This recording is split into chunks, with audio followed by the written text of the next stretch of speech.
अस्सलामुअलैकुम, मैं हूँ इरफान चौधरी। क्या हमारे पेरेंट्स ठीक हैं या हम ठीक हैं?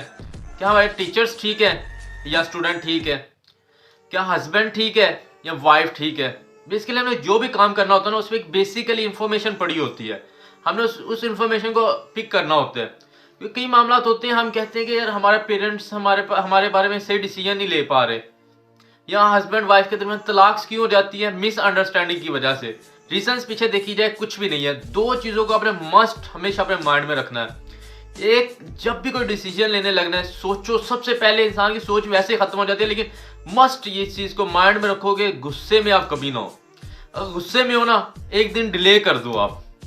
आपको मैं एक कल डिसीजन लूंगा, मैं फिर आपको आके बताऊंगा, लेकिन वो आप फिर नहीं बता सकते, क्योंकि आप अपनी होश में वापस आ जाओगे। कल तक आपको पता चल जाएगा ये तो मैं बहुत गलत काम करने लगा था, ये मसला तो पीछे कुछ भी नहीं है। सेकंड, आपने देखना है कि जो आप काम करने लगे हैं ना, इसके बारे में आपकी राय क्या है, कि आप इसके बारे में सोच कैसा रहे हैं। बेसिकली देखे ना, हर कोई ना डिफरेंट सोचता है, चीज एक ही होती है, लेकिन हर कोई डिफरेंट सोच रहा है, उसके बारे में डिफरेंट सोच रहा है। अब देखें, अगर हमें दिन में नजर आता है ना, चमगादड़ को रात में नजर आता है। अब चमगादड़ कहे कि आप गलत है, हम कहें चमगादड़ गलत है, इट इज नॉट पॉसिबल ना। बेसिकली चमगादड़ भी ठीक है, इंफॉर्मेशन चेंज है ना।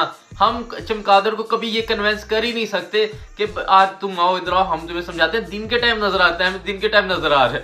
देखिए इंफॉर्मेशन है ना पीछे, हर एक की इंफॉर्मेशन चेंज है, उसे रात के टाइम नजर आ रहा है। इसी तरह हमने जो सब डिसीजन लेना है, पहले एक बार देखनी है, राय ले लेनी है, एक बार अपनी राय ले लेनी है, ठीक है ना। इससे हमें बड़ा कुछ पता चल जाएगा। बेसिकली मेरा एक दोस्त था, वो ना कभी भी ना, जब महफिल में बैठा होता था ना मेरे दोस्तों की, कभी भी अपनी बात नहीं मनवाता था। उसे पता था यहाँ पे डिफरेंट लोगों की राय आएगी, वो कभी भी किसी को कन्वेंस नहीं कर सकता। उसने कभी भी किसी को कन्वेंस करना होता, उसे अकेले लेके चले जाता था। उसे अकेला लेके जाकर उसे टोटल अपनी बात समझाता था, उसी टाइम रेडी हो जाता था, वो उसी टाइम उसका काम हो जाता था।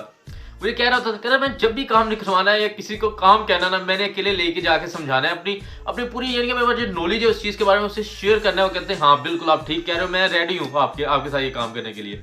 इसलिए क्योंकि वहाँ पे जब महफिल में बैठोगे, डिफरेंट लोगों की डिफरेंट राय होती है, देन वो अपना कोई भी हतमी फैसला नहीं कर सकते। इसी तरह देखिए, अब हमारे अगर पेरेंट्स हैं, उन्होंने देखना है कि बच्चा जो है ना फर्स्ट ईयर सेकंड ईयर में जो कर रहा है ना, इससे पहले पूछा जाए इसका अपना शौक क्या है। हमने अपनी सोच को लिमिटेड नहीं कर लेना कि हमने सिर्फ ये सोचना है कि नहीं बस इसने डॉक्टर ही बनना है, जो मर्जी। उसका अपना शौक ही नहीं है, वो डॉक्टर बन के भी कामयाब नहीं हो सकता।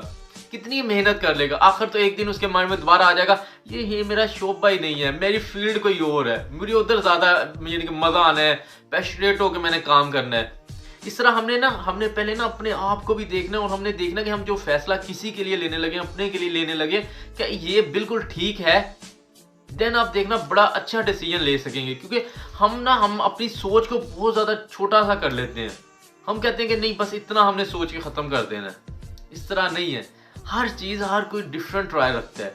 इसी तरह अब देखिए, पेरेंट्स और बच्चों के दरमियान ज्यादातर इसी वजह से ही लड़ाइयाँ या बहस होती है, या बच्चा डिप्रेशन में चले जाते हैं, या बच्चा नशे पे लग जाता है, क्योंकि पेरेंट्स समझ ही नहीं रहे होते कि उसकी अपनी ख्वाहिश क्या है। क्योंकि वो दोस्तों में उठता बैठता, सोसाइटी में उठता बैठता है। आप बिल्कुल ठीक है, आपने बहुत जिंदगी लाइफ गुजारी है, लेकिन अब देखिए, अब मेथड, अब जो है ना मेथड है, मेथड विषय सेम है, लेकिन जो है ना वे ऑफ थिंकिंग और जो दूसरी चीज़ों, यानी कि जैसे अब 2-4 साल पहले देखा जाए तो इलेक्ट्रिकल का बहुत ज़्यादा स्कोप था, अब मैकेनिकल का स्कोप है। इस तरह ट्रेंड चेंज हो रहे हैं, वक्त के साथ साथ ट्रेंड चेंज हो रहे हैं। हमने इन चीज़ों को सबको लेके जाना है, इस वजह से बच्चे की भी राय लेनी है। ये कोशिश, ये हमेशा ये ना को नहीं बस मैंने ये कह दिया बस ठीक है। बच्चे को सेपरेट यानी कि साइड पे लेके जाओ, उससे पूछो कि आपकी ये राय किस वजह से राय है। अब एम बस आपका कोई दोस्त बन रहा है, उसके पीछे लग के आप कह रहे हो आपने पायलट बनना है, या आपका पीछे कोई ख्वाब है, फिर पाकिस्तान के लिए आपने कुछ करना है, आपने कुछ मेरे लिए कुछ करना है, अपने लिए कुछ करना है। फिर इंसान की एक सोच जो बनी होती है ना, ये मैंने पाकिस्तान के एक आला मुकाम पे लेके जाना है, फिर इंसान चेंज होता है। डॉक्टर कदीर साहब, इनकी एक सोच ही बनी थी ना कि मैंने वो छोड़ के पाकिस्तान आ जाना है, पाकिस्तान के लिए कुछ करना है। इसी तरह शायद आपके बच्चे की कोई इस तरह की सोच हो, लेकिन आप अपनी छोटी सी लिमिटेड सोच उस पर डिपेंड करके टोटल उसका फ्यूचर तबाह कर दें। इस चीज़ों को हमने देखना है। हमने जहाँ पे भी जिसके लिए भी फैसला करना है ना, हर तरह से राय लेनी है, हर तरह से मामला को देखना है, हर तरह से, देन हमने कोई अच्छा सा फैसला करना है। इंशाल्लाह ताला आप आज के बाद इसी तरह बेहतर फैसला कर सकेंगे। और इंशाल्लाह ताला कामयाब भी हो जाएंगे। आखिर में अल्लाह ताला के साथ हमें अल्लाह ताला से और मोहम्मद सल्लल्लाहु अलैहि वसल्लम से मोहब्बत करने की तौफीक अता फरमाए। अल्लाह हाफिज़, टेक केयर।